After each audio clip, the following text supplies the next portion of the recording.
My name is Drew Brunson. I am the Vice President of Partnerships and Activations at the Gaming Community Network.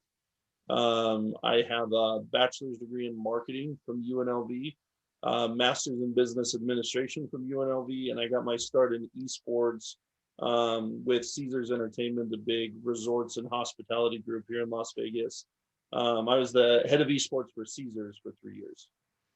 That's wonderful. And so I'm just going to, can I just jump right into the student questions? Because some of the kids email me. No worries. And Mateo and Linda, I know you guys are here. If you guys have any questions, just shoot them in the chat and I can unmute you. But one of the kids wants to know, what were some of the most influential games that you had growing up as a kid? I love that question. So one of my favorite games of all time is a game called NFL Blitz on the N64. So I grew up with the N64 as like my primary console. So I played a lot of GoldenEye. I played a lot of Ken Griffey Jr. baseball, but Blitz was probably the first game where myself and a group of friends would get together and kind of talk a little smack and compete. And that was a game that probably I spent the most time thinking about and planning and strategizing. So for anyone that doesn't know, it's a kind of a football simulation type game, but it's kind of a little bit crazier than that. Some of the rules don't apply. So yeah, I'd say one of the most influential games was NFL Blitz, because that was probably my most social gaming experience, is kind of bringing us together to play Blitz. Absolutely. I was big into NFL Blitz growing up too. And yeah. Wayne Gretzky hockey on NHL on N64 was pretty good. I actually downloaded NHL 1994 last night for the Xbox. They just re-released it. So. Oh man, I love when they have those retro games that come back. So I don't want to waste too much of your time. So we got an emailed question. The kids want to know, what kind of advice would you have for kids who are interested in working in esports at any level? Yeah, so the big piece of advice I share, whether it's elementary school or college age, is kind of similar in this space. So when I'm doing interviews for people who want a job in gaming and esports, typically one of the first things people will say is, I really like gaming. Hey, I really like esports. I really like video games. And I always kind of have to chuckle and think to myself, like, so does everybody, right? So for me, I think that gaming and esports is less about video games and less about entertainment and less about, Mario and Fortnite and Madden. I think it's more about solving problems. And I think for anyone who's interested in stepping into the space, find what problems you're uniquely equipped to solve. So that is to say, am I a really good artist? Can I design graphics or posters or social media posts or broadcast graphics that would enhance this space and ultimately solve a problem where a lot of esports broadcasts start to look the same? For me, it was more kind of on the strategic partnership side. How do I look at a company like Xbox and make sure that I'm bringing them value and they're driving value back to me, and ultimately putting myself in a position to help solve a problem? So as I kind of mentioned at the onset of this call, I have a bachelor's degree in marketing and a master's in business in new venture marketing, new business type activities. So I would look at, you like games? That's great. You like esports? That's great. But find a skill set that helps you solve a problem in the space, and you'll be valuable, whether it's esports, whether it's being working in a dairy farm, whether it's working at Best Buy. Find a way to drive value to the space and then focus that on esports, and ultimately you'll have an opportunity to grow and succeed. Can you talk to the kids a little bit about how you've seen this space grow? Because obviously we're in the same age bracket where we grew up without the internet, and the internet was kind of invented and normalized when we were like teenagers. And now it is one of the highest grossing professional sports on the planet. Yeah. So can you see how you've seen it evolve here in Las Vegas, like live, real time? What was that like? Yeah. Another thing I like to always say in these type of things too is I always like to point out that, like, esports has always existed, right? The same way that baseball has always existed, even before the 1800s, where they put gloves and hats. And, you could say that, European football has always existed, right? Because kids have always thrown rocks and always kicked balls and always kind of done some of these things. So as soon as video games were invented, I don't think there was a matter of hours between the first time somebody said, I think I can beat you in that game, right? So I always operate under this theory that esports has always existed. What's happening is just like, football, just like baseball, the rules are being defined and refined into what would be more of a commercial product. So as I mentioned at the onset of the call with, I played Blitz with friends and with teammates and people that I really like to hang around with.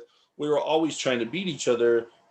That same element exists, but now we're introducing broadcast and streaming and sponsors and businesses and professional teams and professional athletes. So what I have seen in my 7 years of experience kind of in this space is I've seen that esports is becoming more mainstream, that gaming is becoming more mainstream, and as anything becomes more mainstream, what happens is that there starts to be a little bit of like a metamorphosis in how the product, in this case esports, is actually being defined. So on the one hand, there's esports, the way that I work in esports, which is trying to find the intersection of Coca-Cola and esports and professional sports leagues and esports, and trying to do something that's really mainstream, really can fit on TV, and really has kind of a nice um, large user base, right?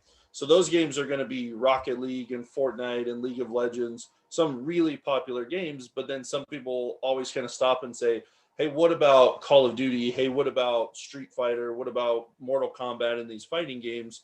You didn't mention those. And that's where this grassroots type of esports will still exist. So there's a term, and it exists in other industries, and it's endemic versus non-endemic.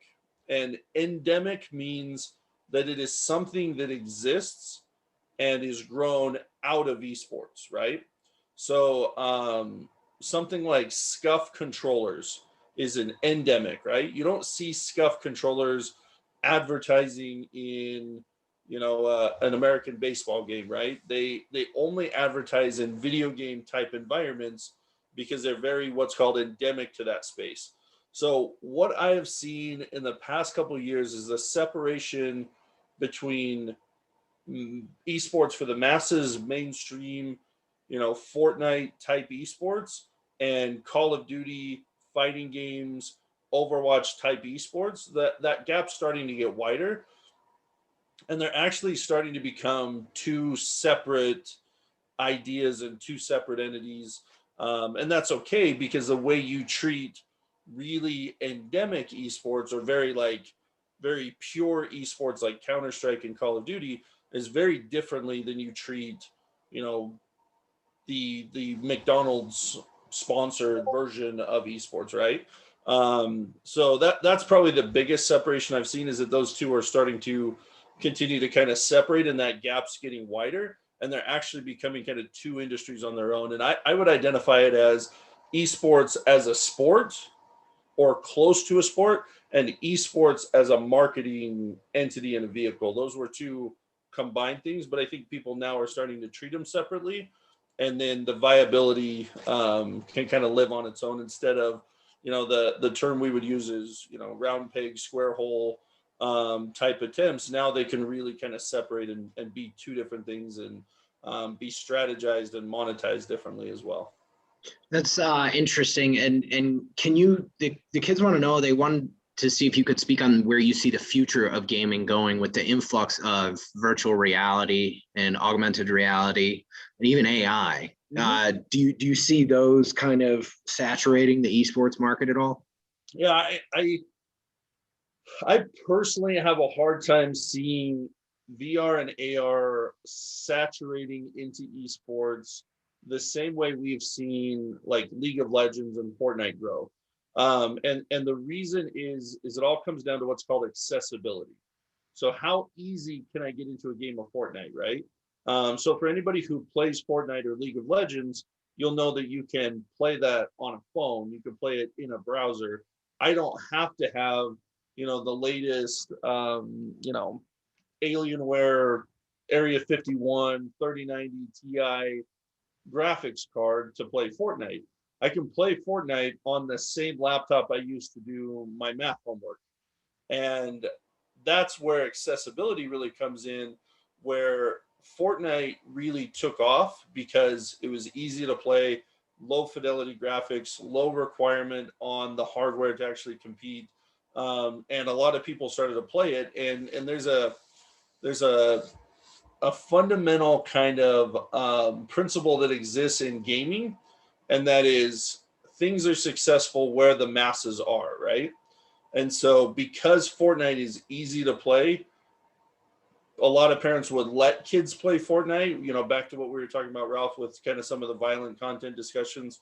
A lot of people could play it, were allowed to play it, so they did play it, which created kind of a mass kind of influx. With VR, you have to have a machine, a gaming machine, a PC that is strong enough to run that game, plus a headset, plus the software to do so. So that will always be a barrier for gamers to be able to step in and compete. The reason consoles are still so relevant in this space is because compared to a gaming PC, they're about a third of the price. And so if I want to play Fortnite or Call of Duty or Madden with my friends, I don't need a $2,000 gaming PC. I can get a $200 Xbox. And with VR, you add elements of what's called barriers to entry. You think of a door with multiple locks on it.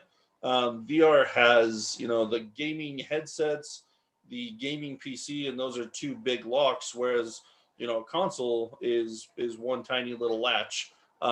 So I think it will eventually find a place in the space.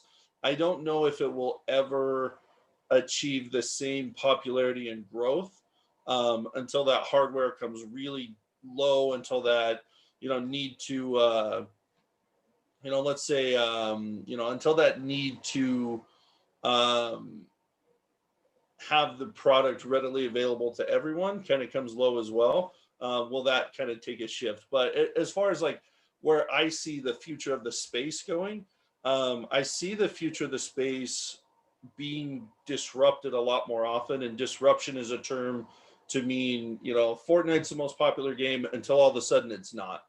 I think with independent producers, is anybody here for the couple of us who are on this call and not listening to it recorded, have you guys ever heard of Valheim? Have you guys heard of that game? Thumbs up if anyone's ever heard that. So Valheim is a game that was made by independent developers, a team of 4 people that sold, I think, 40 million copies. So that's massive player base. That's massive growth, all by just a handful of people. As many people on this call were able to make $200 million plus on this game. And so that is going to happen more often because, again, back to this term, accessibility, there's greater access to game development tools today than there were 10, 15 years ago when we were talking about NFL Blitz. The only people that could make NFL Blitz 15 years ago is 3-4 different companies, right? People that can make Call of Duty today are in the hundreds of people that are able to make that type of game. And so that goes back to skill sets and developing skills and learning some of those things. But for the future of the industry itself, I think we're going to see a lot more games pop up. I think the number of esports will continue to grow and not become less. I don't think the industry will shrink. I think it'll get broader and wider, much like traditional sports, where I can tune into a tennis match and then watch, the Champions League finals, and I can kind of move back and forth.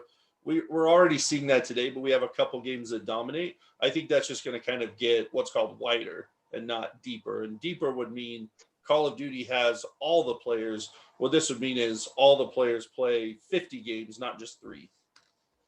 That's a good, very good point as far as accessibility. I think that's a huge economics kind of concept, and I think that's perfect. Can we go with one more student question, then we'll let you go? We know you have to get going. Yeah, absolutely. Okay, so Yeah, Mateo, absolutely. Mateo, you should be able to unmute. You had a really good question. Yeah. I wanted to know if you ever tried like streaming or content creating on Twitch or YouTube. And if so, were you on your own or on like an esports team with other people? Yeah, so I haven't. I don't think I'm nearly entertaining enough to sit here and talk to people for several hours, but I know people that have. And I'll tell you that it is really difficult because you know, your question of have I ever tried before, even though I haven't, there's hundreds of thousands of creators, right? It's just the same thing as YouTube. If I were to try to get on YouTube right now and create a channel, I have to compete with hundreds of thousands of other people who have similar or same idea that I do. And so what it comes down to is you have to differentiate. So if you're looking at being a content creator or a creator in this space, you look at somebody like Ninja. You've all heard of Ninja, right? That's the easiest example. Ninja was really unique that he had the blue hair. He was first one to jump into Fortnite, or very close to first one to jump into Fortnite. And he was an old Halo professional, so he was really good at Fortnite. So for everybody else who was trying to be like Ninja, he had a couple qualities that made him unique and his content stand out. And so he was able to grow. What Ninja did that was really intelligent after he had gained in his initial fame was that he became really brand safe and he embraced the role of being a streamer that it was okay for kids to watch. So that all goes back to the original point I made when it's kind of looking for a place within this industry. That's where you kind of need to identify what your core or key differentiators are as a person, and say, hey, what can I, Mateo, bring to Twitch that doesn't already happen in Twitch, right? And so, you know, do you have to have blue hair? No, because once Ninja had blue hair, 5,000 other kids had blue hair on Twitch, right? You know, do you have to play Fortnite? No, not necessarily. But what can you do within the space that would be something different and unique? But at the same time, streamers who are successful are streamers that truly love what they do. So if you watch Nick Merckx, if you watch Tim the Tatman, if you watch TSM Myth, these are all streamers who don't just play one game, who don't just say, hey, I'm going to do one thing because people want me to. Even Ninja stopped playing Fortnite because it is such a grind. It is such a difficult thing to get into and do, that you really also have to look at, hey, what am I really doing that's unique? What am I really doing that's special to this space? And do I love it? And those are the things you kind of need to ask yourself, because it does get really difficult and tedious and it takes a lot of time to break through.